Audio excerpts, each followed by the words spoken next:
साथियों, राधे राधे। आज मैं आपके समक्ष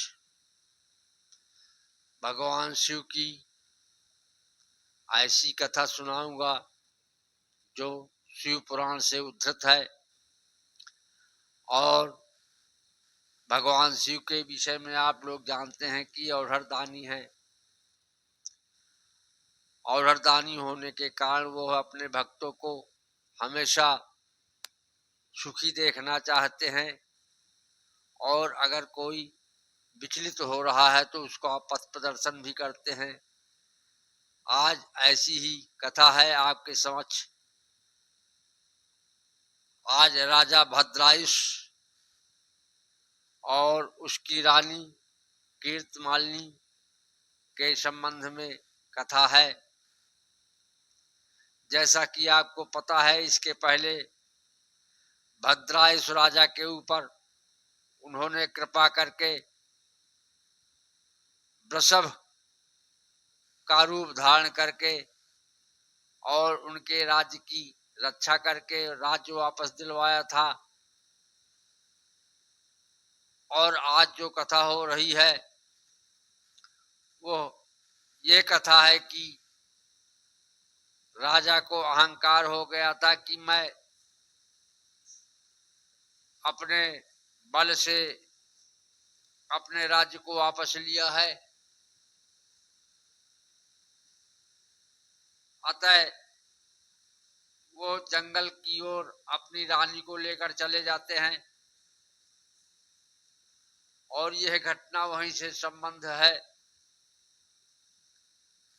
साथियों, अब मैं आगे क्या हुआ है इस विषय में आपको बताने जा रहा हूं।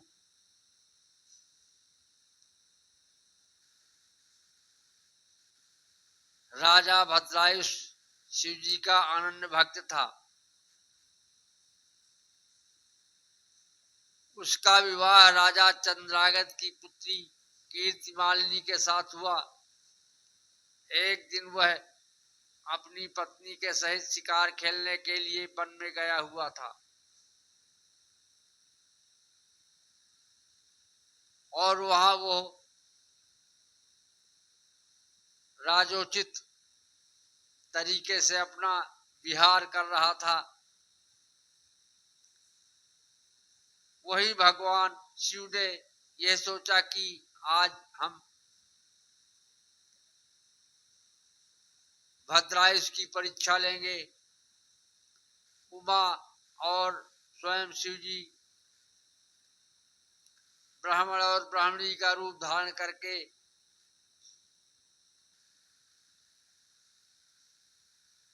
उस जंगल में घूमने लगे और उन्हीं की माया से दूसरी तरफ से एक दहाड़ता हुआ शेर आ रहा था। ब्राह्मण और ब्राह्मणी डर के मारे राजा के पास आए और राजा से कहा कि हे राजा, हमारी रक्षा करें, क्योंकि अगर आप रक्षा नहीं करेंगे तो ये शेर हमको खा जाएगा। उनकी प्रार्थना को सुनकर राजा भद्रायुष ने अपना तलवार और धनुष उठाया। वह अपना धनुष चढ़ा भी नहीं पाया था कि शेर एक झपट्टे में ही उस ब्राह्मणी को पकड़ लिया और सब लोगों के देखते ही देखते उस ब्राह्मणी को शेर खा गया। राजा ने बहुत कोशिश किया, बाण चलाए, लेकिन वो कोई भी बाण शेर पर कोई असर नहीं कर पाए।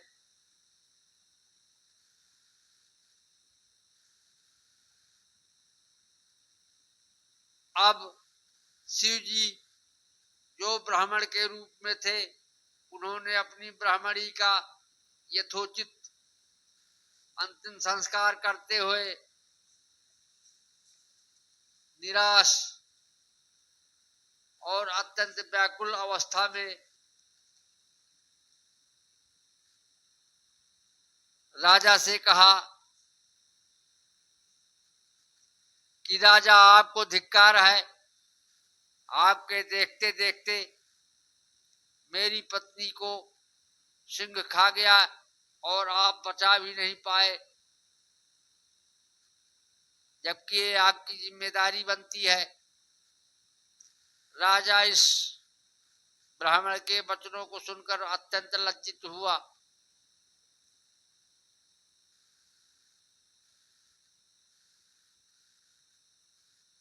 तब ब्राह्मण ने कहा कि इस पाप का उद्धार और जो आप ये कार्य नहीं संभाल पाए हैं, इसका प्रायश्चित केवल एक ही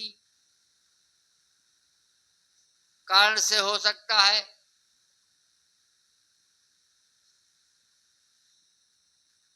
और वो यह है कि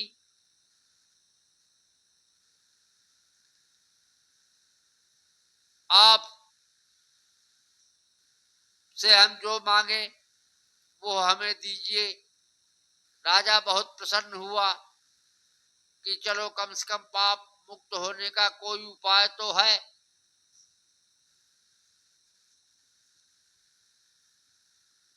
तब ब्राह्मण ने कहा कि आप अपनी स्त्री को मुझे दान स्वरूप दे दीजिए, क्योंकि आप देख ही रहे हैं कि मेरी स्त्री आपके समक्ष शेर खा गया है।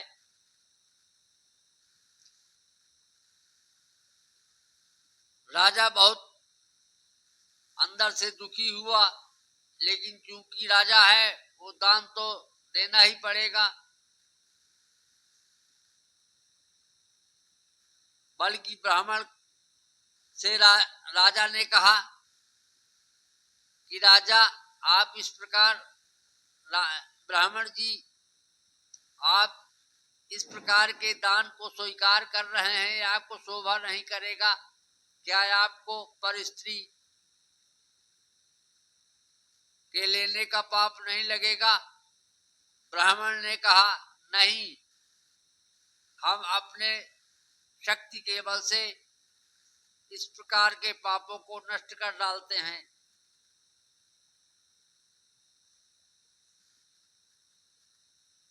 अब राजा ने कहा कि जब मेरी पत्नी रह ही नहीं गई तो मैं भी अब जीकर क्या करूंगा। उन्होंने भी आदेश दिया कि आप मेरी पत्नी को लीजिए और मैं अब इस संसार से विदा हो रहा हूं, आत्मदाह कर रहा हूं, क्योंकि बिना मेरा जीना व्यर्थ है।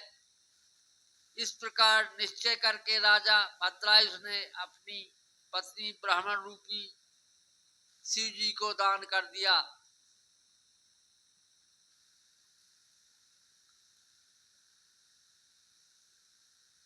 ब्राह्मण अर्थात शिव जी भद्रायुष की इस प्रकार की कठिन परीक्षा में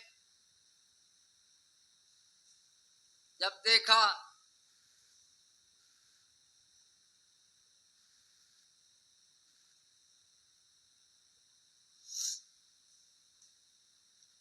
कि भद्रायुष इस कठिन परीक्षा में पास हो गया है,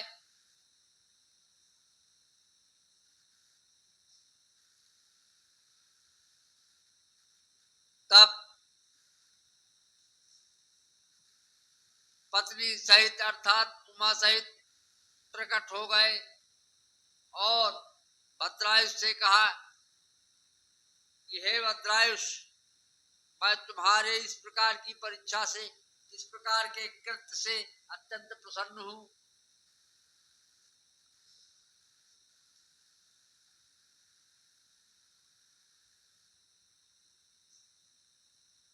तुम मांग लो जो कुछ तुम्हें मांगना हो। तब राजा ने कहा, महाराज मुझे और कुछ नहीं चाहिए, आपका प्रेम, आपका सानिध्य, आपकी सेवा निरंतर करता रहूं, बस यही मेरी इच्छा है। इस प्रकार से शिव जी ने भद्रायुष की परीक्षा लेकर और उसके इस प्रकार की निष्ठा और श्रद्धा को हमारे सामने प्रकट किया।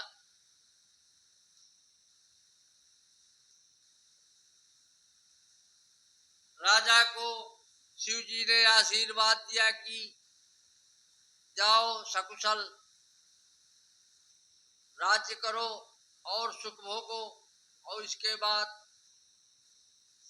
फिर परम गति को प्राप्त करो। इस प्रकार से आशीर्वाद देकर भगवान शंकर चले गए।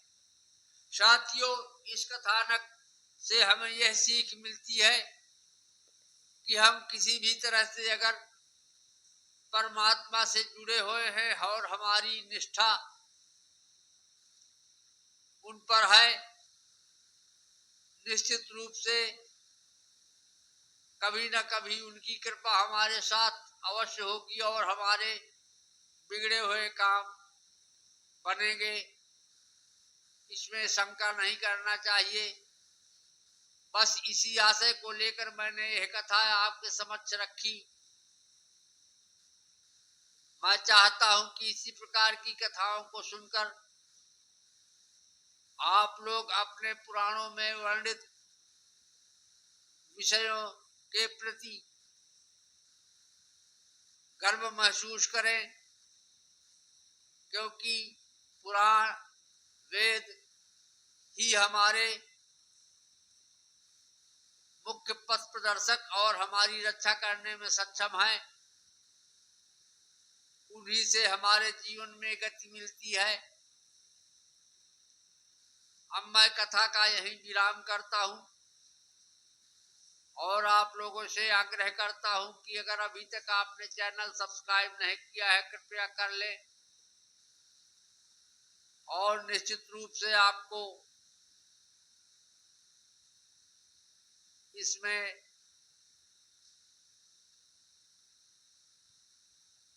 नई नई बातें, नई नई चीजें अवश्य सुनने को मिलेगी। धन्यवाद। सीताराम सीताराम सीताराम सीताराम सीताराम सीताराम सीताराम सीताराम।